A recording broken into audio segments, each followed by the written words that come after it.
ইমাম আজম আবু হানিফা রাহমাতুল্লাহি আলাইহি ওনার জামানায় নাস্তিকেরা আল্লাহর বিরুদ্ধে কথাবার্তা বলতো, আল্লাহ তাআলা নাই বলে ওরা বলতো। ইমাম আজম আবু হানিফা রাহমাতুল্লাহি আলাইহির কাছে প্রস্তাব আসলো, হে আবু হানিফা, তুমি যদি চাও আমরা নাস্তিকেরা প্রমাণ করে দিব আল্লাহ বলতে কিচ্ছু নাই। ইমাম আজম বলতেছেন, আমিও তোমাদের মাঝে প্রমাণ করে দিব অবশ্যই একজন আছেন, তিনি আল্লাহ। বাহাস হবে, উভয় পক্ষের ভিতরে তর্ক হবে, তর্কের মধ্যে যে জিততে পারে, প্রমাণ দিয়ে জিততে পারে, তার কথাটাই পাশ হয়ে যাবে।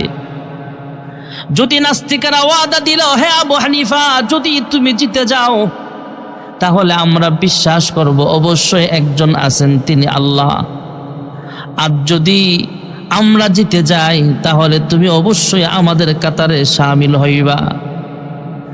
আবু হানিফা রাহমাতুল্লাহি আলাইহি তাদের চ্যালেঞ্জ গ্রহণ করলেন, নির্দিষ্ট একটা তারিখ নিলেন, অমুক তারিখে সকাল 10টার সময় তোমাদের সাথে আমার বাহাস হবে। ইমাম আজম আবু হানিফা রাহমাতুল্লাহি আলাইহি নির্দিষ্ট তারিখে ডেটের ঠিক 10টার সময় সেখানে পৌঁছায় নাই। 10টার জায়গায় 1 ঘন্টা লেট হয়ে গেল, তারপরও আসে নাই। নাস্তিকেরা উপস্থিত, হাজার হাজার দর্শক শ্রোতারা সেখানে উপস্থিত, আস্তিক নাস্তিক উপস্থিত, শুধু দেখার জন্যে আস্তিক যারা এরা জিততে পারে নাকি নাস্তিক যারা এরা জিততে পারে, এটা দেখার জন্য হাজার হাজার মানুষের সমাগম, উপস্থিতি। ইমাম আজম 2 ঘন্টা 3 ঘন্টা লেট কইরা তারপরে আসলেন।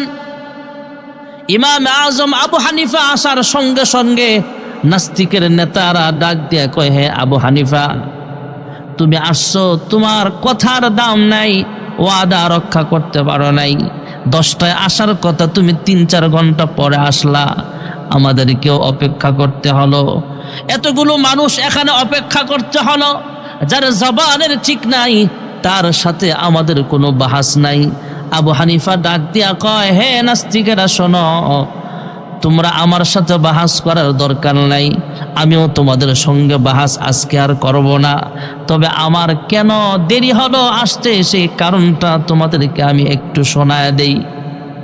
এই কথা বলার পর সবাই চুপ হয়ে গেল। হযরত আবু হানিফা ডাক দিয়া কয়, হে নাস্তিকের সভাপতি সহ, হে নাস্তিক আস্তিক শ্রোতা মণ্ডলী যারা উপস্থিত আছেন, সবাই শোনেন। আমি আসার সময় আমার বাড়ি থেকে এই বাহাস স্থল আসার জন্য একটা নদী পড়ে, বিশাল বড় নদী। এই নদীর কিনারায় আইসা দেখি কোনো যানবাহন নাই, কোনো নৌকার ব্যবস্থা নাই, কোনো মাঝির বাড়িও আশপাশে দেখা যায় না। অনেকক্ষণ দাঁড়িয়ে রইলাম, হঠাৎ দেখতে পাইলাম নদীর কিনারায় বিশাল বড় একটা গাছ দেখা যায়। করাত নাই, কাঠ মিস্ত্রি নাই, অটোমেটিক এই গাছটা চিরে কাঠ হয়ে গেল। কিছুক্ষণ পরে দেখলাম মিস্ত্রি নাই, কাঠ দিয়া নৌকা বানানোর কোনো মিস্ত্রি নাই, হাতুড়া নাই, বাডাল নাই, তার কাটা নাই, অটোমেটিক কাঠগুলো একসাথে জোড়া লাইগা অটোমেটিক একটা নৌকা হয়ে গেল। সুবহানাল্লাহ বলে। আবু হানিফা ডাক দিয়া কয়, নৌকা নিজে নিজে মানুষ ছাড়াই নদীতে নাইমা গেল। আমি ভাবলাম নৌকায় উঠাই দেখি, নৌকায় উঠলাম, নৌকা এই পার থেকে ওপার নিয়ে যাওয়ার জন্য কোনো ইঞ্জিনের ব্যবস্থা নাই, লগি নাই, বৈঠা নাই, সৈর নাই, কোনো কিছু নাই, পরিচালনার জন্য কোনো ড্রাইভার নাই, মাঝি নাই। এই নৌকাটা স্রোতের উল্টা দিকে অটোমেটিক চলতে চলতে নদীর ওই পারে চলে আসছে, তথা ওই পার থেকে এই পারে আসছে। আমি যেই পারে আসলাম, আসার পরে আমি নৌকা থেকে নামলাম। এই যে বিশাল একটা কাণ্ড ঘটে গেল, মাঝি ছাড়া নৌকা চলতে হলো, কাঠ চিরে নিজে নিজে নৌকা হলো। কাঠ মিস্ত্রি ছাড়া এমনি গাছটা চিরে গেল। এই কাজটা হইতে একটু সময় লাগছে, এই জন্য আমার আসতে দেরি হলো। নাস্তিকেরা আবার ডাক দিয়া কয়, হে আবু হানিফা, আমরা ভেবেছিলাম তুমি বুঝি একজন ভালো মানুষ, এখন দেখি তুমি একটা আস্তা নেশাখোর। নাউজুবিল্লাহ কর, তুমি আস্তা একটা পাগল। আবু হানিফা বললেন, আমি আবার কি মাতলামি করলাম, কি পাগলামি করলাম? নাস্তিকেরা কয়, হে আবু হানিফা, কাচুরিয়া ছাড়া আবার গাছ চিরে কাঠ হয় কিভাবে? মিস্ত্রি ছাড়া কাঠ থেকে নৌকা হয় কিভাবে? মাঝি ছাড়া আবার নৌকা চলে কিভাবে? আবু হানিফা কয় এখানে আমার বহস শেষ হয়ে যাবে। কয় কিভাবে? কয় যদি একটা কাঠ থেকে নৌকা নিজে নিজে না হতে পারে, কাঠুরিয়া ছাড়া যদি কাঠ চিরতে না পারে, মাঝি ছাড়া যদি নৌকা চলতে না পারে, আমার আল্লাহ বিশাল আসমান বানিয়েছেন কোনো মাঝি ছাড়া, জমিন বানিয়েছেন, চন্দ্র সূর্য গ্রহ নক্ষত্র বানিয়েছেন, কুল কায়নাত এমনি এমনি চলতেছে। নৌকা যদি নিজে নিজে চলতে না পারে, চন্দ্র সূর্য নিজে নিজে চলতে পারে না, আসমানও তার স্থিরতা বজায় রাখতে পারবে না, জমিনটাও চলতে পারে না, কুল কায়নাতও চলতে পারে না। মাঝি ছাড়া যদি নৌকা চলতে না পারে, অবশ্যই এই পৃথিবীর পরিচালক একজন আছেন, জোরে বলেন তিনি কে? নাস্তিকেরা আবার একসাথে ডাক দেয়া বলে, হ্যাঁ আবু হানিফা, আমাদের বুঝতে আর বাকি নাই, অবশ্যই একজন আল্লাহ আছেন।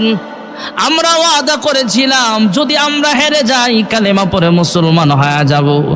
একসাথে হাজার হাজার নাস্তিক আবু হানিফার হাতে হাত ধইরা কালেমা পড়ে মুসলমান হয়ে গেছে। আলহামদুলিল্লাহ, সমস্ত প্রশংসা জোরে বলেন কার? إن في خلق السماوات والأرض واختلاف الليل والنهار لآيات لأولي الألباب।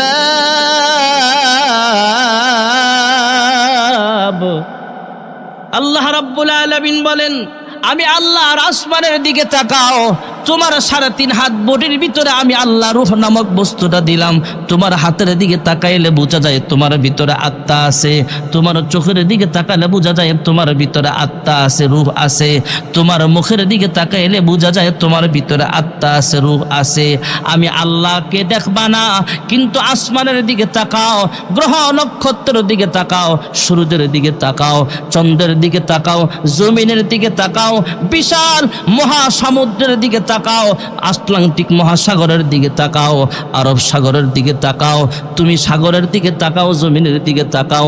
গাবিটা নিয়ে গবেষণা করো, ওফি আনফুসিকুম আফালা তুবসিরুন, তোমার 3.5 হাত বডি নিয়ে গবেষণা করো, অবশ্যই আমি আল্লাহর নিদর্শন পাইবা।